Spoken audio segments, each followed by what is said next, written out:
এখানে নিয়েছি দেশি ফল।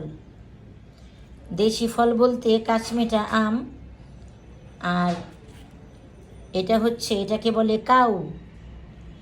আমি যেরকম নাম শুনলাম এটাকে বলে কাউ। আজকে আপনাদের একটা আনকমন একটা ভর্তা দেখাবো। এটা হচ্ছে কাউ, আর এত টক যে যে আমি কথা বলছি জিভে জল এসে যাচ্ছে, মানে জিভে পানি এসে যাচ্ছে, এত টক খাওয়া যায় না।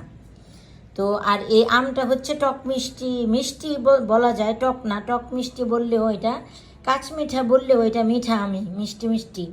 এই আমটা একটু পেকে গেছে। আর আমার বাসায় একটা আপেল ছিল, আপেলটাও আমি নিয়ে নিয়েছি। এটাকে আমি এখন ব্লেন্ডার জারে দিয়ে একটু হালকা একটু থেতলে নিব। এই যে দেখতে পাচ্ছি, ব্লেন্ডার জারে দিয়ে একটু থেতলে নিয়েছি। এখন এতে অ্যাড করব, এখানে আছে একটু সরিষা ভিজিয়ে, তো এটার মধ্যে কাঁচামরিচ দিয়েছি 3-4টা, আর 1-2টা আপেল আর আম দিয়ে এটাকে ব্লেন্ড করে নিয়েছি। খালি সরিষা তো ব্লেন্ড হতো না, তাই ব্লেন্ড করে নিয়েছি। এটা দিয়ে দিব, কোয়ান্টিটি অনুযায়ী নিয়েছি, তারপরেও দিয়ে দিলাম। এখন দিয়ে দিব বিট লবণ। এটা আমার বাসায় বানানো বিট লবণ দিয়ে দিলাম। তারপরে দিয়ে দিব এখানে ধনেপাতা কুচি। এখন টেস্টটা দেখব কেমন হয়। এটা কিন্তু আমার একটা ইনভেনশনও বলা যায়। যদি চিনি লাগে তাহলে দিব, নাইলে দিব না। সবার বাসায় কিন্তু এই এই গ্রীষ্মকালে এখন যেই বৈশাখ মাসে যেই ফলগুলি থাকে, দেশীয় ফল, সেই দেশীয় ফলগুলি কিন্তু সবার বাসায় থাকে।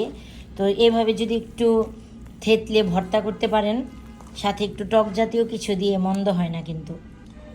নর্মাল লবণ আর একটু দিয়ে নিব, লবণ কম হয়েছে। এটা টেলে রাখা লবণ, আমরা টেলে রাখা লবণ খাই। টেলে রাখা লবণ স্বাস্থ্যের জন্য ভালো। আর সালাদ টালাদ বানালে তখন পিঙ্ক সল্ট দিই, পিঙ্ক সল্ট দিয়ে খাই। তো আমি আর একটু ধনেপাতা দিয়ে দেব, আর একটু ধনেপাতা দিয়ে দিলাম।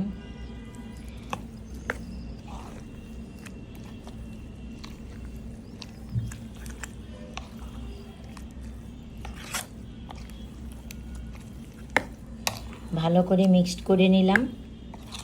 যেই সিজনে যেই ফল থাকে সেই ফল দিয়ে বানাতে পারেন। আমি একটু টেস্ট করে দেখছি।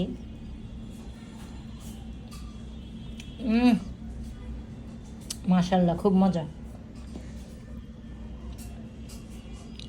দেখতে পাচ্ছেন হয়ে গেছে আমার এই মিক্সড ফ্রুটের ভর্তা। মাশাআল্লাহ, খেতে খুব মজা হয়েছে। মিষ্টি আমি চিনি এটার মধ্যে দেইনি একেবারে, যেহেতু কাঁচমিঠা আম। তো এই এই কাউটার কারণে একটু টক হয়েছে, আর সাথে একটা আপেল দিয়েছি। আপনার ঘরে যা ফল থাকে তাই দিয়ে আপনি বানাতে পারেন। একটু সরিষা বাটা, একটু কাঁচামরিচ, আর একটু ধনেপাতা, লবণ আর চিনি স্বাদ মতো। কি সুন্দর না দেখতে, খেতেও কিন্তু মাশাআল্লাহ খুব মজা হয়েছে। দেখতে পাচ্ছেন কত সুন্দর। তো এভাবে বানিয়ে খাবেন। এই যে কাউ ফল বলেন, ডেউয়া বলেন, এগুলো দিয়ে বানিয়ে খাবেন, দেশীয় ফল। তো সবাই ভালো থাকবেন। আজকে এ পর্যন্তই। আল্লাহ হাফেজ।